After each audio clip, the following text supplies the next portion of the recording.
Now, what do you want me to do? Tell them a bedtime story. You want me to tell them a Terry tale?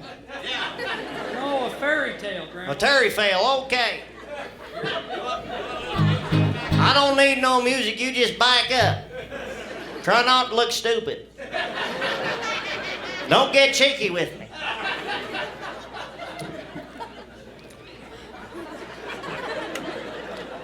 Once upon a while, in a corn country, there lived a beautiful girl.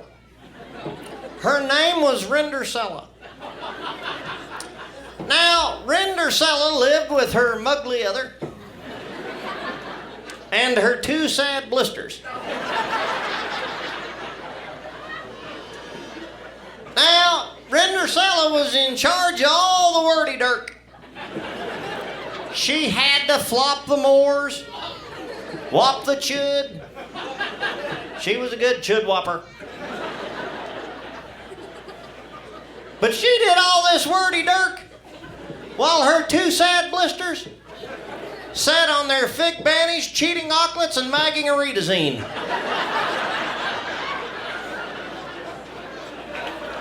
Now, in this same corn country, there lived a very pransome hince.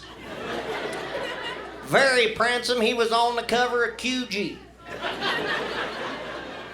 Now this pransome hince was going to have a bancy fall, so he invited people for riles a mound, especially the pitch reaple. Now Rinder Cella's mugly other and her two sad blisters, they went out to buy some dancy fresses for the bancy fall. But Rinder Cella couldn't go.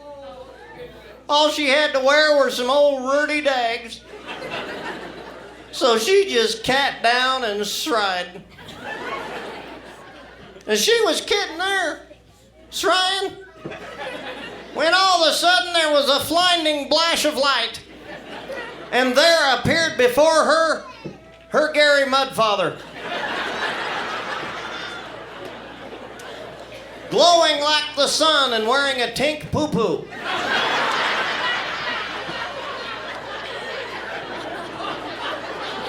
Now, he touched Rinder Cella with his magic wand.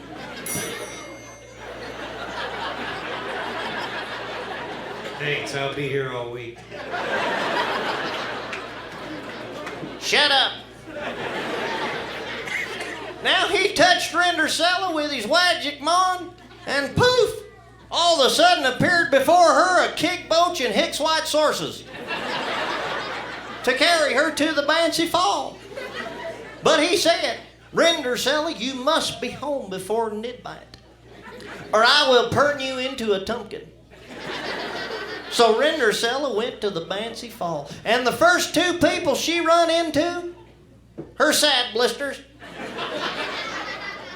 But she was such a babishing Rudy you could hardly send her eyes Reckonella. Well, now, eventually, the pransome hince found his way over, and he said to Rinder Cella, may I dab this, Hance? She said yes, and they danced all night, till midnight, and they lay in fub. It was like they were shot with one of Pukett's arrows.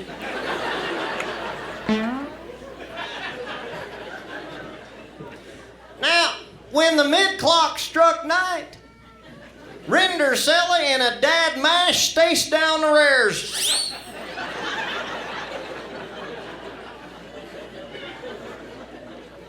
You had too many beans is what you had.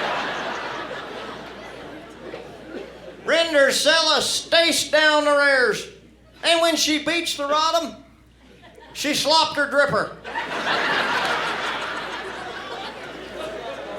Now, the pransome hince found the slash glipper. He held it high above his head and said, Gore the furl, whose soot this flipper gets? Say that again. You can't. Shall be my wedded wife. So the very next day, the Pransome Hint searched all over the corn country for the beautiful burl who'd slopped her dripper.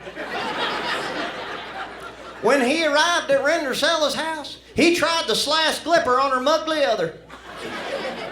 It didn't dit. But then he tried to slash glipper on her two siggly esters. It didn't dit. They couldn't even get their tig bow in.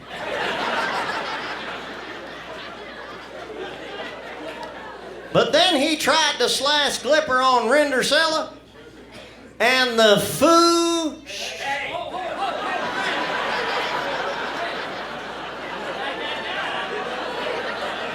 It fid dit. So Rinder Cella and the Pransome Hints were married and lived heavily after afterwards. Now, the story of the mory is, if you want to go to a Bancy Fall and have a Pransome Hints loll deeply in fub with you, don't forget to slop your dripper.